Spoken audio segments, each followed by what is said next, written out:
typically in the summertime, I would work out with my brother-in-law, my husband's brother. We would just kind of do dumb stuff. I just still had a little bit of this fear in the back of my mind of like not doing enough physically. So especially when I was not in season and there wasn't this like you need to be physically ready to perform, I was constantly like, okay, well then I really need to push. And we had done that together for like 2 or 3 summers.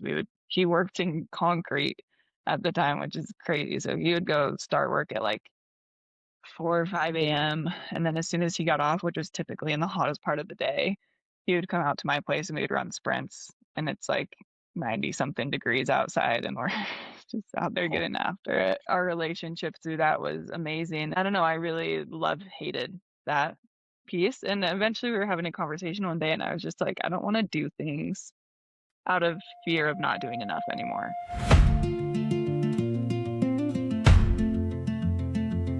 There's a moment in every hard thing, a race, a climb, a training block, a season of life, where you hit the edge of what you thought you could do.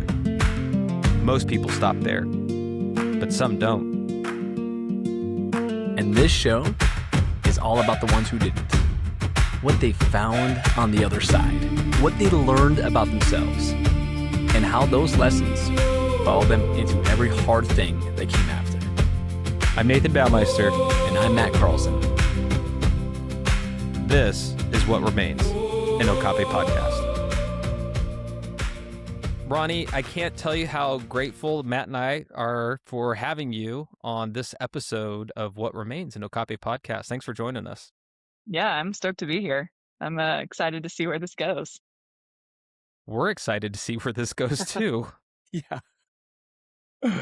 When we put together the list of the first few guests that we wanted to have on What Remains, Matt had you at the very tippy top of the list, and we would just love just to get started, kind of to help people who are listening know kind of who you are, right? Just a brief introduction so that as we start diving into your stories, they kind of know how to orient themselves. Yeah. I guess the most accurate title for myself right now would be a professional volleyball player. I grew up just outside of Salt Lake City, Utah. Did gymnastics actually for the first not the first years of my life. I think I started when I was about 3. Did that until I was like 13. Um, so learned discipline and hard work pretty early as a kid and as an athlete. And then from there, kind of played around in softball a little bit, got into volleyball shortly after that, and have played volleyball ever since. Played at BYU where I studied exercise science, had 4, 5 seasons overseas in various countries before coming back home. There's now a professional team here in Salt Lake City, which is still just crazy for me. So I'm living at home, continuing to pursue this dream. I always like starting from the beginning because there's so much about who we are that's established in our younger years. And I also feel very connected to your story because I started gymnastics when I was 3 as well, and also stopped. I think I was 11 when I Uh, stopped. How competitive were you kind of in that training field, and how deep were you into it? Yeah, I think it's kind of an interesting thing because my parents, I have 2 sisters, and then they had a couple of close friends that also had girls around our age, and they put all of us into gymnastics at the same time. And I was the only one that really stuck with it. And I think that just immediately I like took to the physical side of it and just wanting to learn and do things. And from there, it just kind of turned into this like, this is what I do and I enjoy it and I'm going to keep pursuing. I think I was competing level 7, level 8-ish when I had to quit. Um, and it was a financial reason to quit. And I think it was really the best thing that could have happened to me in a lot of ways. But yeah, I think gymnastics taught me so much about discipline and working hard, and it just built into me this like want to be active and want to be moving. Like I couldn't sit still as a kid. So take me through it. You're a kid. You've decided this is like, you're like, I guess this is who I am now. Um, how much time were you investing as a kid into gymnastics? It was, I think, by the last couple years I was doing it, it was 5 days a week. I think I was in the gym probably closer to 3 hours. Um, so it was a lot. It was, I'd go to school during the day and go home, have a quick snack, go to gymnastics, and was passed out by like 8:30, 9 o'clock every night. Didn't have time to get into any trouble. Like it really was just kind of this like do your day over and over and over again type vibe. So I don't remember ever questioning like how much of this is who I am, if that makes sense. It's just kind of this is what I'm doing. Yeah, what was it about gymnastics that like drew you in? I have always had this tendency to be a bit of a people pleaser. And gymnastics, it was very like, you do this, you get praised for it. You can do these things at a high level, you get a good score for it. So I think just naturally, like the people pleasing tendency that I have, and then I think I've just always had a bit of perfectionistic tendency, whether that was before or because of gymnastics, I don't know. But I just think a lot of that like fit my personality. And also I've just always liked feeling strong and capable, and gymnasts are really freaking strong and they can do some cool stuff. And I wasn't afraid to show off about that as a kid. What was your favorite like event that you did, or like your like secret Hmm. power? I was never good at the dancey stuff. So like beam and floor and all of that, like not a strength of mine. Therefore I didn't like it. Um but I had a lot of power in gymnastics. So I liked tumbling. Unfortunately, in women's gymnastics, you don't just tumble. It's like gotta be a full floor routine. I really liked bars and I liked vol. I was a little scared of it. So Was that I the don't scariest one for you? know, beam was for sure the scariest. Yeah, I was like, there's no way I would ever be a woman gymnast if I had to do the beam. Like, I'm out. It's awful. The It was four awful. inches of pain and suffering and fear. No, seriously. And it's like you can't be scared. So the coaches like my coaches had like no space for like coddling fear at all. It was like we can't be afraid because if you hesitate, you're gonna get hurt, you know? So it was very much a space of like, if we believe that you can do this, you gotta send it. Man, It's what a life crazy. lesson, though. Yeah, for sure. For sure. I think that's a part of that sport that I feel like a piece of me has always missed is like you are taking risks and you have to send it. Like you can't hold back. And there's a form of adrenaline that comes with that that I haven't felt in volleyball or any other physical pursuit really since then. That I've always been a little bit like, man, it'd be cool if I like really didn't care if I got injured. I could just go try some stuff, just see what I could get myself to like mentally go for, you know? Yeah. Oh, well, Um I have some sports suggestions for you, Ronnie. I bet you do. But, like I said, currently professional volleyball player, so a lot of my decisions have to be made around not Yeah, you losing need to my stay job. healthy all the time. Yeah. Yeah. So Semantics, it's fine. Yeah. So you're deep into it, basically 3 hours, at least 5 times a week, training to be competitive. I am sure, like, I think you mentioned that your sisters and friends, all of them kind of stopped going Mhm. over the years. It was who you were, Yeah, and then it was no longer what you could do. Can you take us through that? Because that's got to be jarring.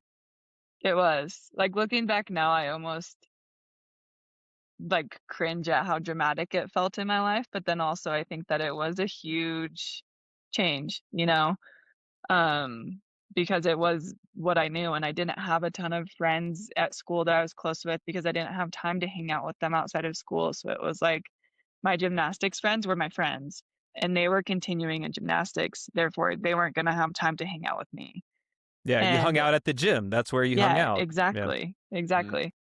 So I remember the conversation with my parents. It was in 2008, so housing market crash. My dad worked in auto body, which is always one of the first professions to, like, really start losing money when the economy gets bad because people don't pay to get their cars fixed because they can't afford it. So we were just in a bad spot financially, and I remember my parents pulling me aside and they were like, "Hey, we think we can squeeze out 1 more month, but, like, it's really gonna have to be a month at a time type of thing. Like, how in are you right now?" And I think that was the first time that I really had to reflect and be like, "Is this something that I see myself continuing to do for long enough for it to be worth that type of sacrifice for my parents and for my family?" And I decided it wasn't. And so it was kind of one of those things, like, again, looking back now, I'm super grateful that I made that decision and also, like, kind of crazy and also cool that my parents felt like they could have that kind of conversation with a 13-year-old me. Yeah. Um, but yeah, it was extremely jarring, and it took me kind of a while to figure out where to go from there. My sisters were both playing softball at the time, so I was kind of like the natural, "Okay, I'll go try that." And then just kinda trying to figure out how to be a normal teenage kid in middle school and make friends and hang out with them outside of school and do all that. That is just wild to me. The fact that you were 13 years old. This is 10 years of your life. I mean, this is you have been dedicated this in more than any other thing, like even more than school. You're putting more time to it, even more than friends into gymnastics, and then to have a conversation where you had to go through and do a really deep dive in search of like what you want to do out of life and what you want. How'd you come to that conclusion? Like, how'd you figure out you're like, I don't know many 13-year-olds that can do that. You know what I mean? Um, at that point, the thing that I do remember is feeling like I'm middle of the pack here at best within my team, within my group. Gymnasts peak very young. Like, they get really for the most part, there's anomalies, and there are, like, people like Simone Biles who they're still just amazing, into their mid to late 20s, but gymnastics at that time in my mind really felt like if you're not ready to be at a super high level by the time you're, like, 16 years old, you probably don't have much of a career in it, and I think that there was just this piece of me that wanted to be great at whatever I was doing. Like, I liked the pursuit, I liked the work, but I wanted to be great, and I didn't think that I could do that in gymnastics. Wow. So that moment you decided it's not worth the financial effort. I'm gonna walk away from something. The only thing I'd really known in my life outside of school and friends and family was gymnastics, and to do Mhm. something completely new. Yep. That's incredible. So you chose softball, and how did that go? It was, fine. I mean, it's, pretty much what you would expect. I remember joking as a kid with all my gymnastics teammates, like, if we ever get tossed into a sport with a ball, we're screwed. Like, we seriously would joke about it all the time because we just weren't, like, coordinated with things outside of our bodies, you know? And softballs are hard. And so I was, like, athletically good enough to be good. I had a good arm. Um, and so they wanted me on third base. And at this point, I'm, like, 14-ish, so the team I'm playing on is mostly 15-year-olds who have been playing the sport for a while and, like, hitting bombs down the third baseline, and I'm just terrified. I'm like, "This is horrible." But again, I had enough of that, like, I just wanna be good that I wouldn't even admit to anyone that I was scared. And my dad was like, "You're scared of the ball," and I'm like, "No, I'm not, dad. No, I'm not. Whatever." And then I'm, like, hiding from the ball. I'm cringing because that's the technique, isn't it? Right? Self-preservation. And I think softball's a sport, if I had decided I loved it and really applied myself, I probably could have been pretty good at it, but I don't remember there being a specific thing or reason that I was like, "Yeah, that's not it." Um, that season ended, and there was no, like, big sense of urgency from myself to continue pursuing it, and it was around then my mom had a coworker say to her, which is so, like, random looking back on it, but in the moment, I was like, "Yeah, that makes sense." He goes, "Gymnasts make great volleyball players, you should put her in volleyball." And I was You like, know "Yeah, that old sure." adage. Yeah, yeah. Right? It's like No common miles. knowledge, duh. Yeah. It's like Yeah. and for so many reasons, it doesn't make any sense at all. But that's why I tried volleyball and then stuck with it. Like, I loved a lot of things about volleyball pretty immediately. Yeah. So was it love at first sight? I mean, was it like you started doing it and you're like, ooh, no, I could do this. Yeah, I like it. Yeah, I had a pretty natural arm swing, and I think it's because I grew up, like, playing catch even when I was in gymnastics. Like, I played catch with my sisters and my dad all the time, so, like, The arm swing itself was pretty natural for me, and I was powerful, so I could get off the ground pretty well. I had 0 control, which is not surprising. I think just that little, like, the first taste of, like, "Oh, I can kind of already do things that the people around me haven't been able to figure out quite yet." I think that was enough of this, like, "Ooh, I'm gonna stick around and see if I can figure this out." And then I really loved the teammateship in volleyball, and it was something that I hadn't experienced through gymnastics or softball. Like, you have a team, but their performance and their success doesn't depend on you nearly as much as it does with volleyball. Like, gymnastics, hardly at all. Softball feels pretty choppy at that age. It's like everyone can do their own thing, and the score is the score, you know? Where volleyball, it was like you have to play as a team, and I think that piece of it was really novel to me. Yeah, some people that grow up in individual sports like gymnastics um, hate team sports because, like, wait, this doesn't all depend on me. I actually have to depend on these other people to perform well, also. Yeah. It's actually pretty uncommon to have the experience that you had. I'm curious, kind of as you reflect on that, what did that uncover for you? I think I don't know that it was necessarily like that one epiphany, like aha type thing with volleyball, but I think through my life with volleyball as this vehicle for a lot of the things that I've done and experiences that I've had, over and over again, I learned that it truly is the people and the relationships that make or break experiences for me. And you get really close with your volleyball team, you know? And so I think that it just has slowly over the years taught me more about that relational piece. And it's become very apparent to me that like having good relationships with people is something that I want to continue to have in my life, regardless of what next steps look like for me. What age or what grade were you in when you got into volleyball? I think I was like 15. I played 1 year of rec when I was in like 8th grade and then was really playing. I played for Club Summit, Yeah, I the summit. think. Yeah, over by you. Yeah. Yeah, yeah.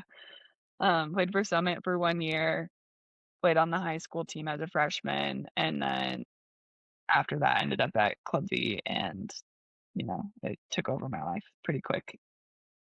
One thing to note is one of the things that impressed me so much about Ronnie when she was the sophomore playing club is we had this opportunity to say, hey, you can come practice with anybody you want to. And then Ronnie was there literally after school from 3:30 to like 9:30.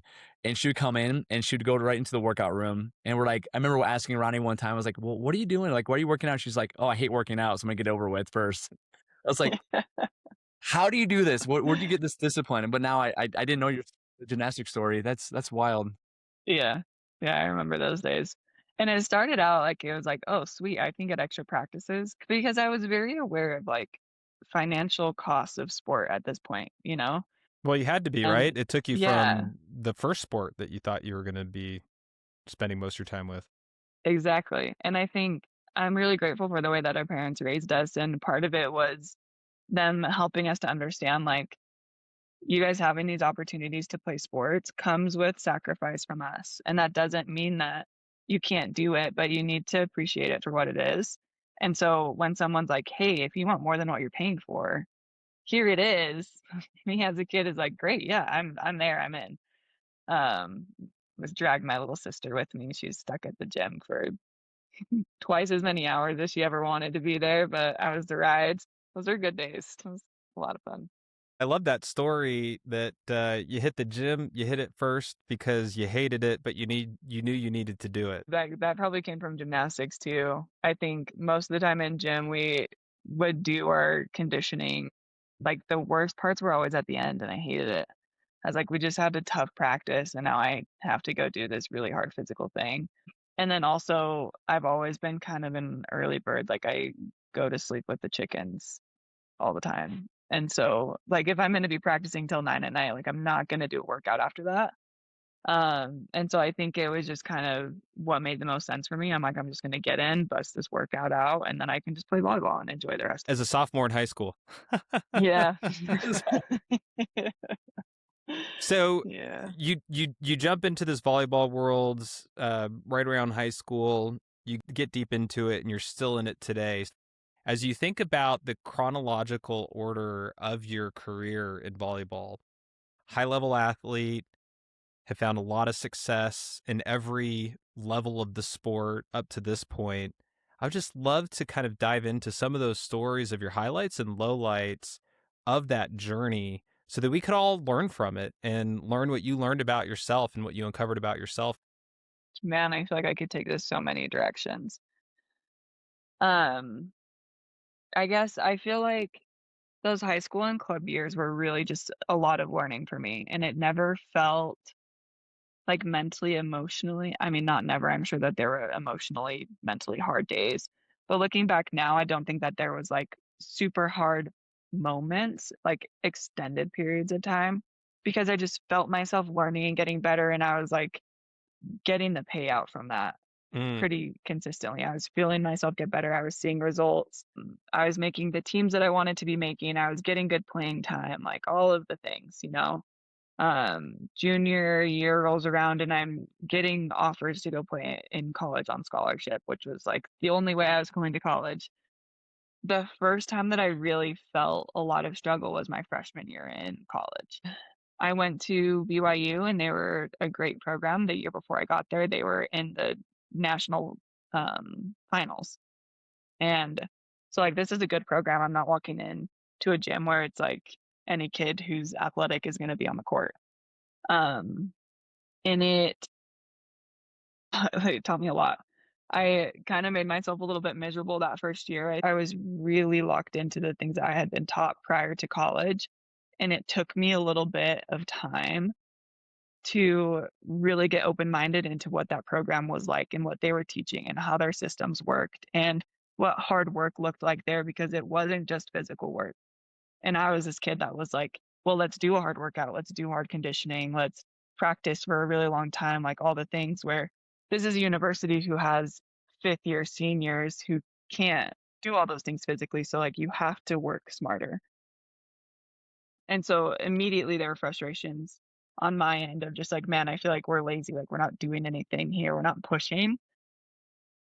And then also, I wasn't getting the playing time that I wanted. So, it was just kind of like, how do I buy into this program and how do I find a way to feel happy here and feel like I'm still progressing and getting better. And it took a lot of maturing. It took a lot of hard conversations and tears. And I think I was really lucky to have some great like sports psychologists in my corner there who were like, they were just really good at like, yeah, this is hard. And here's what I'm seeing. And here's what I think you can do to kind of adjust. And a lot of it just was like, you have to accept that things are done differently here. And you need to buy into this program, period. Can we dig into that a little bit? Because I think that's very, very interesting, I think, in two levels. So first, I mean, I think most of us have heard this before. What got you to the level of success where you're at is not what's going to get you to the next level of success. Right? So it sounds like there was a little bit of that, but there was also this idea of, do I trust myself and what got me here, or can I change my mind? And how much of that is taking away like my own agency or like what I think should be in a certain way versus what other people think how it should be done? Like, I would just love to dig into those two themes if you don't mind. Getting to college, in my mind, the thing that got me there and the thing that makes you better was physical work, you know? It's I'm gonna put in more hours, I'm gonna push harder, And it and worked for you for the last 4 yeah, years. yeah, it's what got me great. I took as many reps as I possibly could, I worked super hard in the gym, and I got better, and I saw myself continue to get better, and then I got to this space where it's like, it doesn't matter how hard you hit the ball if you're getting blocked.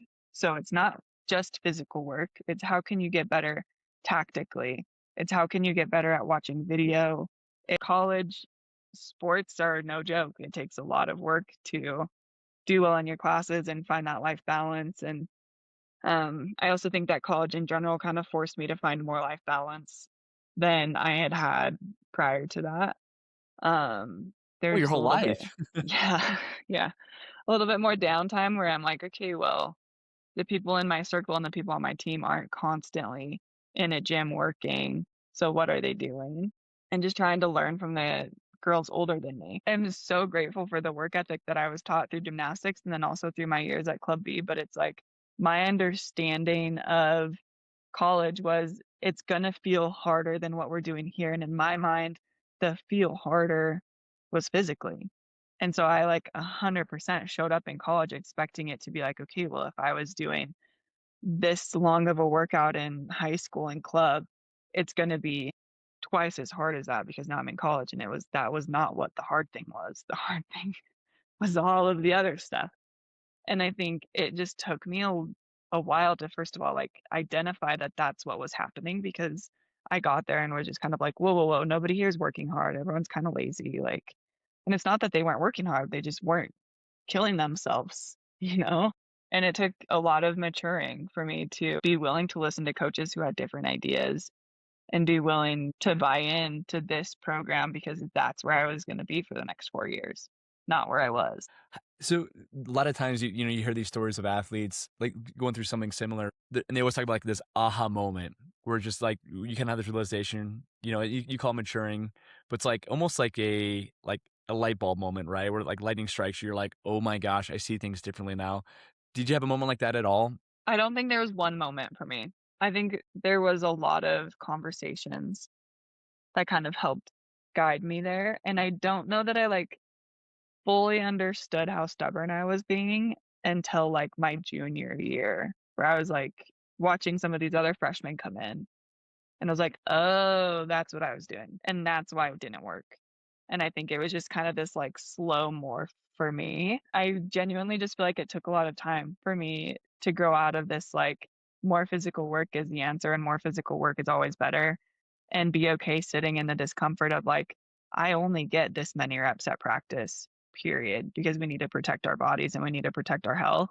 Mm, And what I do with those reps and the better I can get at, like, really mentally dialing in each and every one of those reps, the better I'm gonna progress and the better I'm gonna be able to achieve my goals on this team. yeah, yeah, that's so profound. I think it's needed to hear because I think that is the one common like, misperception among, I think, most athletes and most workers is like, I'm going to work harder. I'm going to work harder. I'm going to work harder, not smarter. When there's a way better and more efficient way of doing things, right? And that's just, I mean, to be a 21-year-old in college as a junior, you mentioned, to like realize that so early on in life, I bet it's so freeing.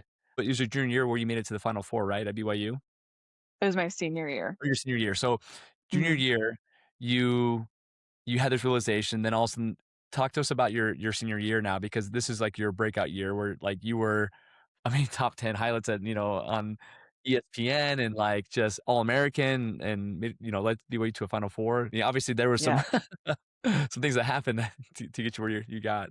Yeah. I think a big part of it genuinely was the class that I came in with. I think the girls that came into BYU the same time as me, and were seniors the same year that I was a senior, like, we were a very tight-knit group, and we had some high standards for what we wanted our culture to be like, and, again, just a lot of growth for all of us and being willing and able to have kinda hard conversations as freshmen came in, and they weren't buying in, and the types of conversations that maybe we could have benefited from earlier in our time at BYU. I think my college experience was nothing short of magic in the sense that we had this group and none of us came in like stars immediately.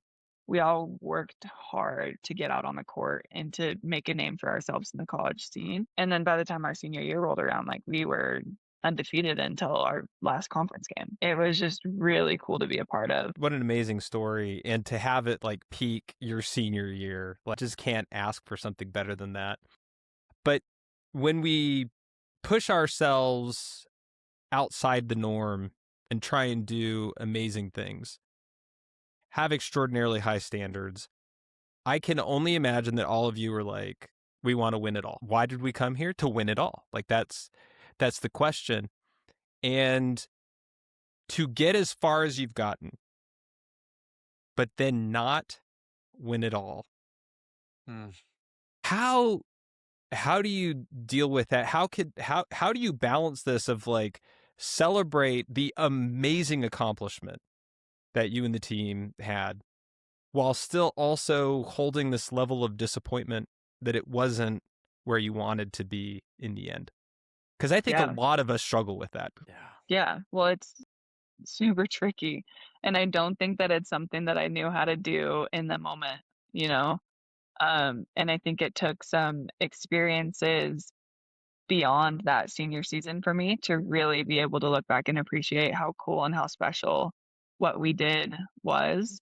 Because in the moment, it's like, yeah, we've been building this. Of course, we're winning these games. Of course, we're doing all these things. Like, this has been the goal, and this is what we're expecting of ourselves to accomplish. And like, there were huge moments along the way where it wasn't just like, ah, yeah, that's what we should be doing. Like, we definitely celebrated along the way when we had those big wins. And I think that our coach at the time did a really good job at keeping us pretty level headed. She's like, it doesn't matter that we haven't lost a game yet. And I don't even think she used that language very often. It was like, it doesn't matter that we just won our last game. What matters is we have another game today. And it's who's going to show up better tonight. Our history this season doesn't get us anything tonight. And so I think our team was extremely bought into that mentality. So throughout the season, it really was just like one thing at a time, which kept us really focused. And I think it served us really well. But then at the end of it, it's like, okay, well, we did that all the way to the end. And then, like you said, we still ended up not achieving the thing that we wanted and not having taken a ton of time to celebrate that entire journey. And you have like a banquet and things like that to celebrate. But I don't think that I fully realized how cool it was until the next season when I was overseas and the season after that. What we had was one of one. If you could go back to that moment, with this perspective now, as Roni, who is now, older, wiser, would you do things differently along the way your senior year? I would go out of my way to celebrate the good a little bit more along the way and celebrate it with the people around me. It's easy to go home and have your family be like, you're amazing, you guys are doing so good. But I think going out of my way to celebrate it with those girls. With the people who were in it with you. Exactly. Exactly. I think that those would be memories that I would be like so grateful to have now. Not so like I loved my experience. It's not like I'm like, man, I really missed out. I didn't. I loved everything about college, but I think it would have been cool if we collectively as a group could have like stopped and reveled in it a little bit more often. Yeah. And then on the flip side of that, like I don't think I let myself fully feel all of the disappointment in the Final Four. Like it's almost like I needed to feel like a professional, like, yeah, and that's what happens when we don't play well, you know, instead of like, yeah, this really sucks and like let myself get a little bit more emotional over it. Because then I think I would have been able to like be more aware of the good faster. Sometimes letting yourself feel the emotion and go Yeah. through it allows it to pass through you Yeah, so that you can exactly. get to the other side. Yeah. Yeah. Because this is something I'm still like working on.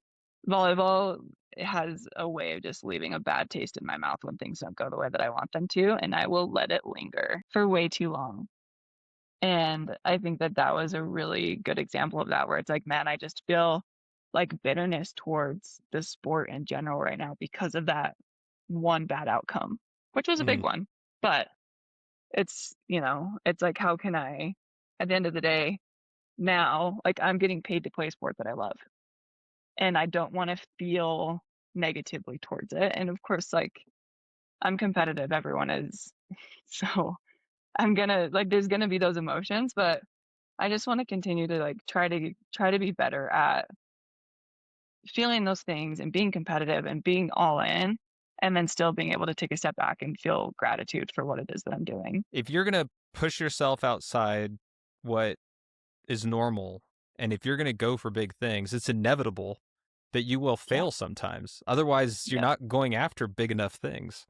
Right. No, and I remember in college, this is another thing that my head coach in college was Heather Olmstead, and she had a lot of things that she'd say all the time. And like as a college kid, you're like rolling your eyes, like, yeah, whatever. And now you're saying it all the time, aren't you? Yeah. No, seriously, so much of it. Anytime I coach, I'm like, man, I'm Heather. But one of them, she was always saying to us, she's like, "Winning is really rare." And I'm like, "No, it's not. We win, like, at least once a week." Like, winning's not rare. And then since then, I'm like, "God, you can be so good and have such a great season, but, like, winning the thing doesn't happen that often for the best in the world." Like, winning does not happen that frequently. So, So you'd say yeah, winning is rare. winning's so rare, you guys. I lose a lot. I lose so much. And that's just like you get to higher levels, and that's just how it is. If you're winning all the time, then you're not pushing yourself. And kind of what's the point? It's not satisfying. It doesn't feel like you did anything cool, you know? She was right.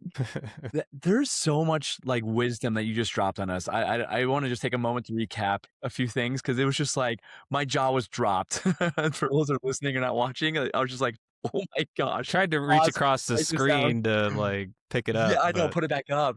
Well, it's just like just you hear about like going back and experiencing like just to feel the loss, and also to feel the joy in the celebrations. And I think so much in life, you look at, it doesn't matter if you're playing sports or working out or just working on a business or with your family, your friends, what it might be, is it's so hard not to be present, right? I think the only way to feel present is just to just feel what's supposed to be felt. You lost and to be like, this sucks. I'm so sad.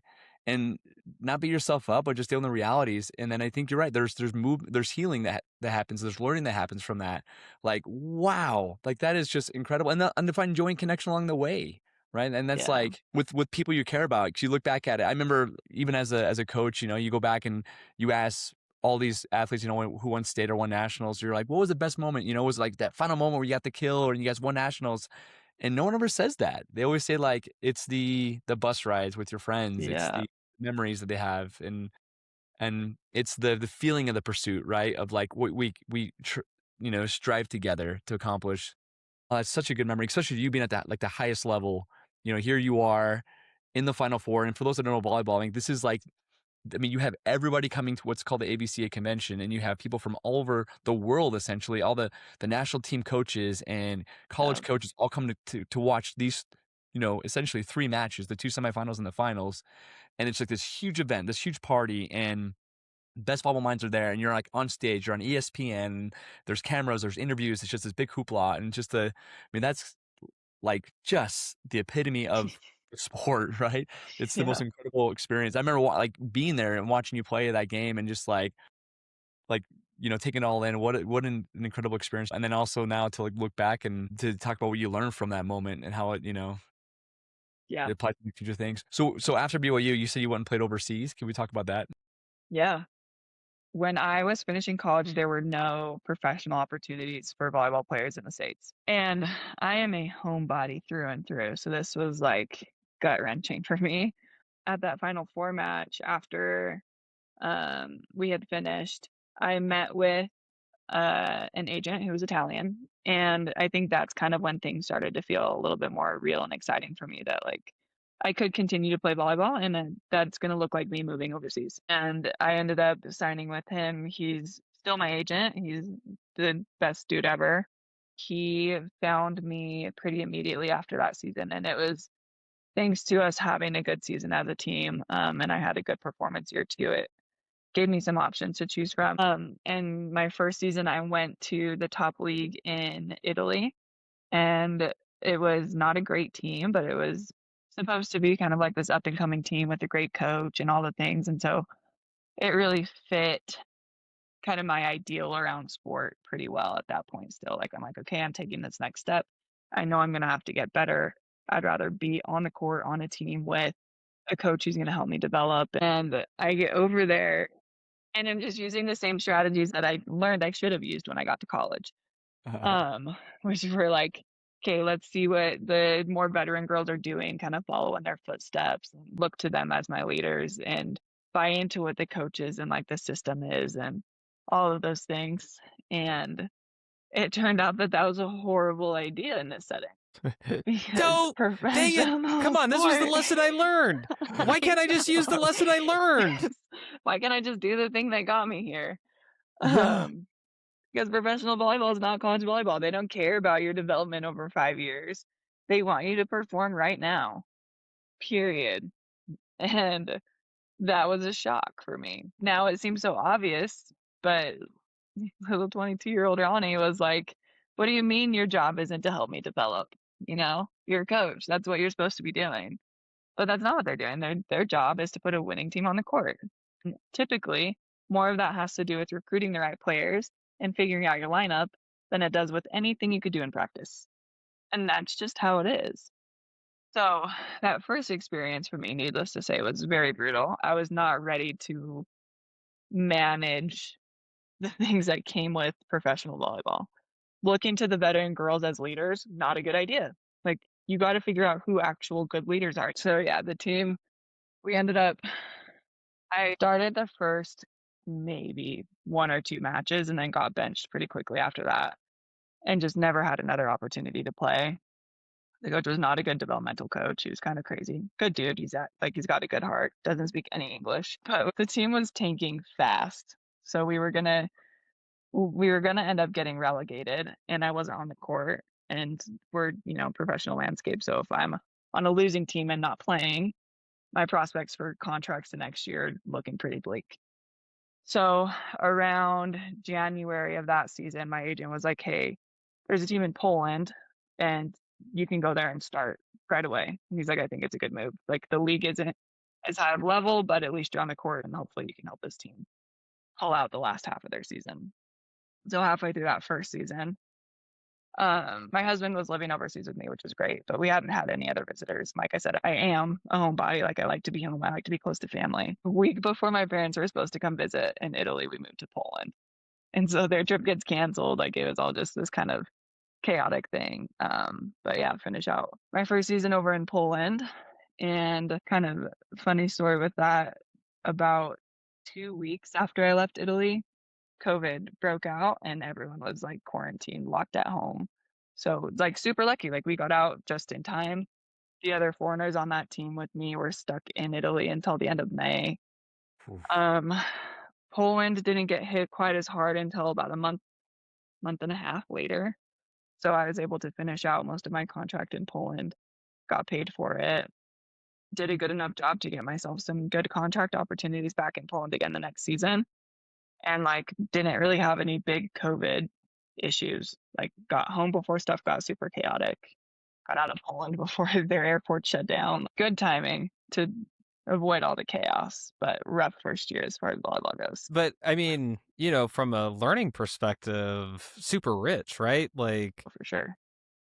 what made me successful in high school is this. So I tried it in college and oh crap, that's not what's going to help me be successful. And then you jump right into it. You're like, okay, what helped me successful? I got it now. What helped me successful in college? Now I'm in professional sports. And now it's like, now I've got it. Oh crap, no, I don't got it. And this is Don't got completely it. new here too. Yeah. Just what rich learning opportunities. And I think one of the things that I love about this conversation, Ronnie, and I'm sure this is a lot of what attributes to your success, is that you take the learnings and you act on it quickly. Even though you might not realize that you are making those changes, and so many people get stuck because they won't let go.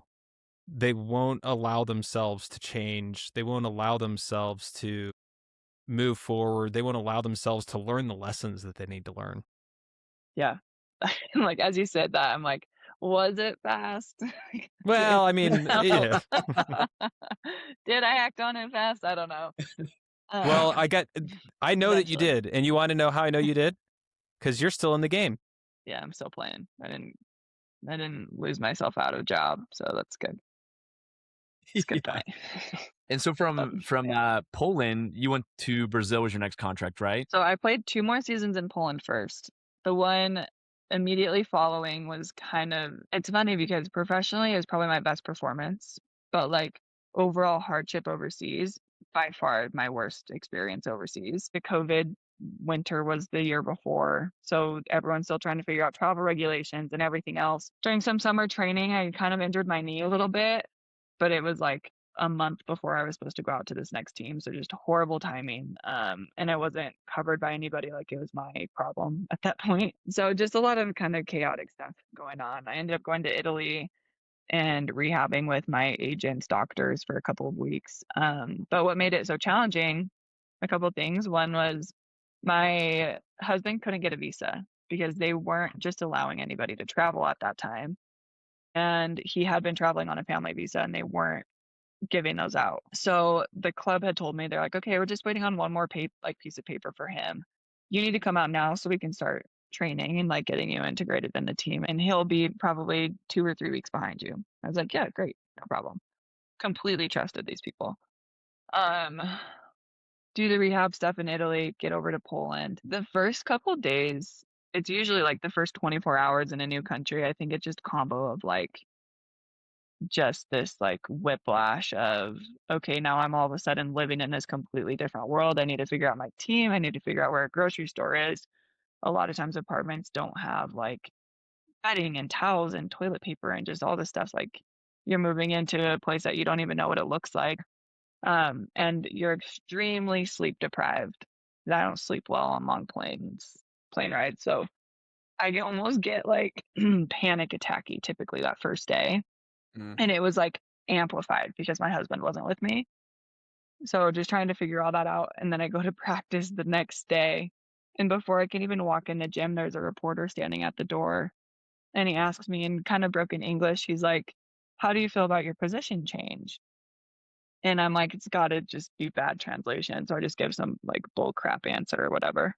Walk into practice, and I typically play as an outside hitter. Like that's my position. We were completely under the impression that I was there as an outside hitter. And then day one in the gym, the coach is like, so we have you listed on our roster as an opposite because we don't have another opposite. And we think that you would do really well there. And so it was just this like shock. It's not what I was told was going to be happening. And at this point, I still had some big national team aspirations. And I had been told by them already, you're not big enough to be an opposite in our gym. Like, and I'm not. So I was like, okay, now I'm fighting with this club on day one because I need to get better at passing and I need to get better at ball control things that are a big part of an outside hitter's job that an opposite doesn't ever do. So I'm like, if I play a full season here, not working on any of these things that I need to get better at, my national team dreams feel like they're going to just slip away. So that was a big stressor with that season. And then my husband, I was like fighting with this club back and forth for like 6 months. He didn't end up getting out there until like a week before Christmas. So I was like just going through it completely alone. There were no other foreigners on the team. A lot of this team was very young and just naive to the struggles that come with living overseas. Like I've talked to some of these girls since then and they're like, we were so young. I'm sorry that we didn't invite you to more stuff. And so it was personally a very challenging 6 months. But then, like I said, performance wise, I had a great season. Like I was scoring 20 plus points most games.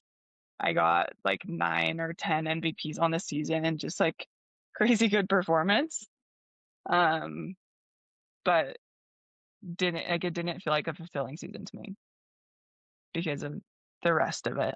I think I was missing like that relational piece and I was doing it alone. Well, it's kind of like what we talked about before. Winning isn't everything, right? Like just like having the best season from a stats perspective doesn't make up for other aspects of your life. And I think that's a great lesson for everyone is that got to be careful what you optimize towards. Yeah. Because you could miss out on the most important aspects of your life. Here's one of the things I love about Roni is very beginning of this conversation, this podcast, we're like talking about like how, you know, she can like does all these hard things and like we're excited to hear her story. She's like, whatever, it's so breezy. It's been nothing but breezy. There's no breeziness happening at all right now. I just keep stumbling into great situations. Yeah, there's some hard things, but like I'm getting paid to play a sport that I love. It can't be that hard. People go through some pretty tough stuff. Yes, as we were listening right now. I think it's just the fact that your perception is always like, what can I learn from this? Even go through like, I mean, that would be horrific. Be away from your husband for 6 months, not be invited out to parties with your team, feeling very alone, put in a position that that's going to essentially take you away from the national team opportunities and then also hurt you for like other future contracts. And yet you're like, it was a great year. It was my It was favorite, but a horrible year. I performed super well, which then made me be like, "Man, should I just be an opposite?" But mentally, it was brutal, brutal. But another one of those, like, I could have enjoyed a lot more of that season more than I did if I was just willing to be like, "Okay, and here's my situation." But I think I just got so wrapped up in these things not going the way that I wanted them to go that I, like, couldn't live in the moments in between those, like, battles. Like, I was just so angry all the time and lonely. Well, But when you're deep in it, it's hard to think clearly, right? Like at that point, yeah. that's one of the truths that happens, right? And part of that's one of the reasons that it is nice to have family around or people who love you because they can maybe share that perspective or be able to pull Yeah. you out of it and be like, "Hey, guess what? Here's the reality. Yeah. Deal with it. Yeah. You're gonna figure it Yeah. out. We'll all figure it out. It'll be fine." Yep. But as you continue to kind of move forward, so you had a couple seasons in Poland, and Mhm. then you had a chance to go down to South America. Is that right? Yes, sir. I played 2 seasons in Rio in Brazil, and it was amazing. Like, I think looking back, it's the Brazilian culture when they're working hard, and it's a ton of reps, and it's fast paced, and it's not a ton of thinking. They're very just, like, touch-oriented learners. And so at first, because I had, like, completely 180'd my mentality, I'm like, "Whoa, whoa, whoa, we shouldn't be doing this much. Let's slow it down and, like, actually work on some things." So I was, like, kinda fighting that at first, and, like, this was just chaotic because it was chaotic. There would be, like, 20 balls in the air on any given technical practice day at a time, and they're, like, rolling everywhere, and we practice in this court that's, like, right on the beach pretty much, so it's, like, super humid. The courts would be so slippery that we were literally spreading chalk out on the floor. So just, Wow. like, such a different experience in terms of all of that stuff. But the life was amazing. Like, it was so easy to be happy there. They work hard and they'll yell at you on the court, and then they're like, "Hey, so do you wanna go grab a beer?" It's a beautiful place. Like, it's really hard to live in Rio and not be happy. So, that was a great experience for me. I also had a Canadian on my team who was a setter. She's a Canadian national team, like, starting setter. She's amazing. Great player, great person. We hit it off pretty immediately. We both, like, we were super into country music, and, like, we're not people that are looking to go out to clubs and, like, we'll have a couple drinks here and there, but we're not, like, part of that rowdy crowd that typically our age people are, a part of. So, Yeah. it was, just so many parts of playing in Rio felt like home to me, and she was a big part of that, so we're still really close. And so, and then correct me if I'm wrong, you got a lot of accolades there as well. I mean, you were the outside hitter of the year, and your team was won championships as well. So this is kind of like like everything kind of like led to this season where like just everything started happening. Like work-life balance was amazing. Yep. Ty was out there with you, right? You see your family there. It's an awesome, just like volleyball experience as well. Like, talk to us a little bit about that. It's kind of funny because the summer before I went out to Brazil, typically in the summertime, I would work out with, my brother-in-law, my husband's brother. We would just kinda do dumb stuff. I just still had a little bit of this fear in the back of my mind of, like, not doing enough physically. So especially when I was not in season and there wasn't this, like, you need to be physically ready to perform, I was constantly like, "Okay, well, then I really need to push." And we had done that together for, like, 2 or 3 summers. He worked in concrete at the time, which is crazy. So he would go start work at, like, 4 or 5 a.m., and then as soon as he got off, which was typically in the hottest part of the day, he would come out to my place and we'd run sprints, and it's, like, 90 something degrees outside, and we're just out there Oh, getting after it. Our relationship through that was amazing. I don't know, I really hated that piece, and eventually we were having a conversation one day, and I was just like, "I don't wanna do things out of fear of not doing enough anymore." Like, if I truly believe that this is something that I need to be doing and it's gonna give me the physical ability to do my job at the level I wanna do my job, then I'm gonna do it. Or if I have a different reason for it that feels worthy, great, but I don't wanna keep doing things out of fear. Um, I think that conversation kind of started just like a little bit of a chain reaction, and then I got to Brazil, and it was this, like, just amazing place to be with a family vibe, and I think it helped me kinda loosen grips on things a little bit more and just enjoy where I was at, which it's hard not to enjoy where you're at in that culture. Yeah, just a culmination of a lot of different lessons. I felt confident in myself as a player, and my setter friend was also, like, constantly hyping me up, so it was just a cool place to be. I love that transition that you made, and it's a hard one, I think, for people to make, Yeah, where it's like, I'm not gonna do stuff just because I'm scared I'm gonna get in trouble. I'm scared I'm not doing enough.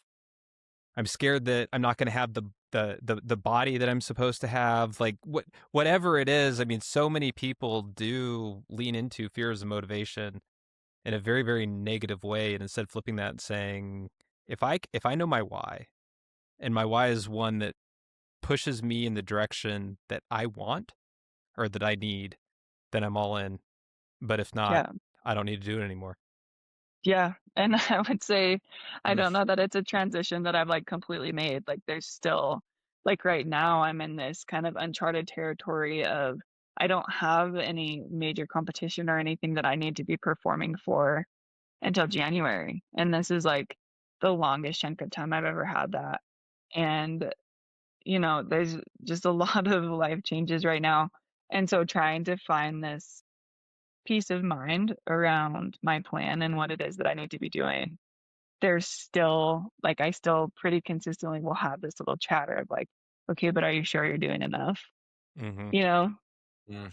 And so I don't think it's something that I'll ever be perfect at. I think it's gonna be an ongoing conversation with myself. But I do think that I'm a lot better at not just doing things for the sake of doing a hard thing. And there are Mm. times that I do things just to do a hard thing because I want to, and I wanna Because you feel that. chose it. Exactly. Yeah. Shows it, yeah. Yeah, and I love that stuff, like, if I get in a gym and there's somebody in there that's got that same little bit of, like I'm like, "You know, it would be crazy," and they're like, "Yeah, let's do it," you know? Like, I eat that up. I love being in a situation with other people that are like-minded in that way, and that's a different story, you know? Like, if it's something where it's like, "I'm gonna enjoy this experience, and I'm gonna push hard, and it's gonna suck in the middle of it, but at the end of the day, I'm gonna enjoy it," and that's why I'm choosing to do it instead of because I'm scared of someone else working harder than me. So is it after Brazil that then you got to come home? Yeah, which is so crazy. And like I said, I loved Brazil, but at the same time, after my 2nd season there, I was like, I don't know that career-wise, it's the best idea for me to stay. So I was just kind of in the middle of, like, all of this thinking about what potentially could be the best next step for me, and I got a call saying like, "Hey, there's this league starting, and there's a team in Salt Lake City." I was like, "Okay, well, this kind of feels like a no-brainer at that point."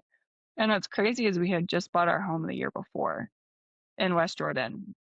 And so it just kind of felt like things were just like, this is where we should be.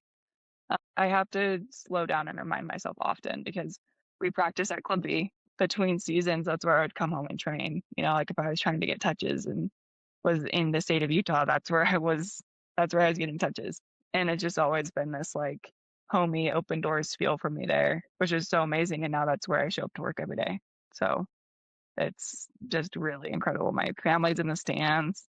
My nieces and nephews are now like excited that I'm playing volleyball instead of like, can you stop moving away for so just so many really cool little interactions and little moments like that have been just indescribable.